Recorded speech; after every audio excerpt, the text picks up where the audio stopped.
Episode 440. Tang Ru was silent for a moment. Seeing that Chen Guo hadn't made the connection, she had to continue. Think a little more boldly. If Ye Shu couldn't make it in this circle at all, where would he go? Would going home be one of his options? So you're saying his forced retirement might have something to do with his family situation? Yeah, I suspect that's the case. Well, Chen Guo was at a loss for words. If it was just excellent era scheming, she could have supported Ye Shu with righteous indignation and looked down on them. But if this was actually Ye Shu's family pulling the strings, then it became a family matter. She really had no place to say anything about it. And what identity would that be? A fan? Or is she Ye Shu's current boss? If his family really is the one pulling the strings behind the scenes, then their background must be even more extraordinary.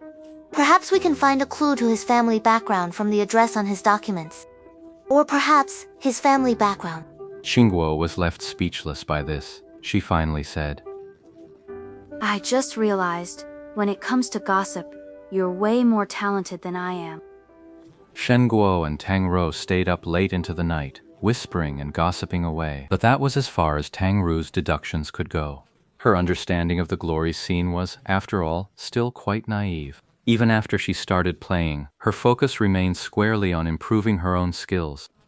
Unlike Chen Guo, she never became a true fan of glory, keeping up with the news, or diving into the gossip of the scene. In the end, after discussing it, they concluded that while they could infer all sorts of scenarios, actually using Ye Shu's ID card to dox his background seemed rather impolite and disrespectful. Let's just find a chance to ask him.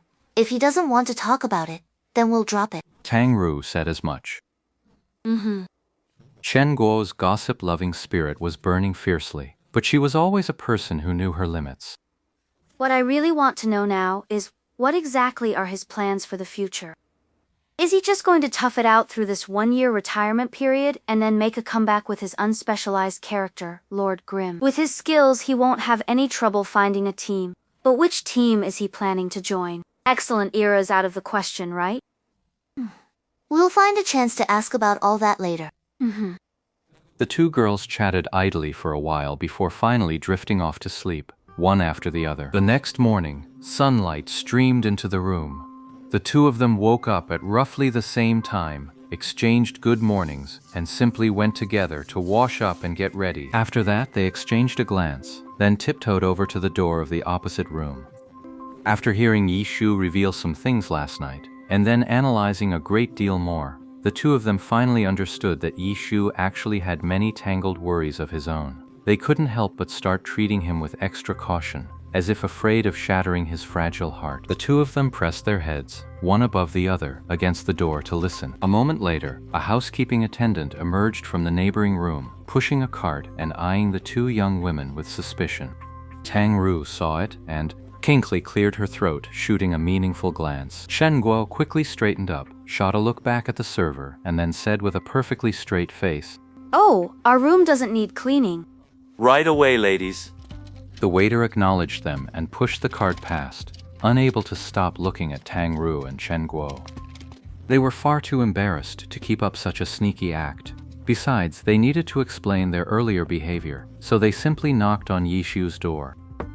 It took Ye Shu a long time to answer the door. When it finally opened, he stood there, looking at the two of them. You're here so early. What's up? Shopping again? I'm not going today, no matter what. Oh, you're still half asleep. Go ahead and rest a bit longer. Shen Gu said this, knowing that just yesterday she would never have believed she could speak to Ye Shu in such a gentle tone. Tang Ru gave a start, and Ye Shu jolted awake as well. He stared at Chen Guo for a long moment, then finally asked, How long is a while? For as long as you like. Ye Shu was surprised. He looked at Tang Ru, then pointed at Chen Guo and said, What happened? Tang Ru looked up at the ceiling. I guess that's the power of having an idol. Is that so? Ye Shu coughed, then struck a pose, the kind of epic look pro players give the camera after a win. Buy breakfast and bring it to my room. Then Ye Shu shut the door, nearly hitting Chen Guo in the nose. Tang Ru watched as Chen Guo's gentle, cautious expression melted away. Her face twitched a few times, and she was just about to kick the door when Tang Ru quickly grabbed her arm. Come on, can't you see he's just teasing you? Why do you always fall for his tricks? Whether it was Tang Ru's persuasion or the sudden weight of his idol status, Chen Guo ultimately held back from delivering that kick. She grabbed Tang Ru's arm and strode away, talking as she went. All right, let's go eat. In the cafeteria, Chen Guo chomped down on her steamed buns with visible frustration, drawing sidelong glances from all around. Everyone was astonished. How could such a lovely, pure-looking girl eat her steamed buns with such gusto? For a moment, Tang Ru, a beauty whose every move was usually a delight to watch, found herself completely overshadowed by Chen Guo. After finishing her breakfast, Chen Guo stared at the menu, a look of hesitation crossing her face. Tang Ru smiled at her and asked while wiping her mouth, Should we get him a portion? No way, not a chance. If anything, Tang Ru's words only made Chen Guo more determined. She immediately shook off her hesitation and stood up to leave. Tang Ru, however, just smiled.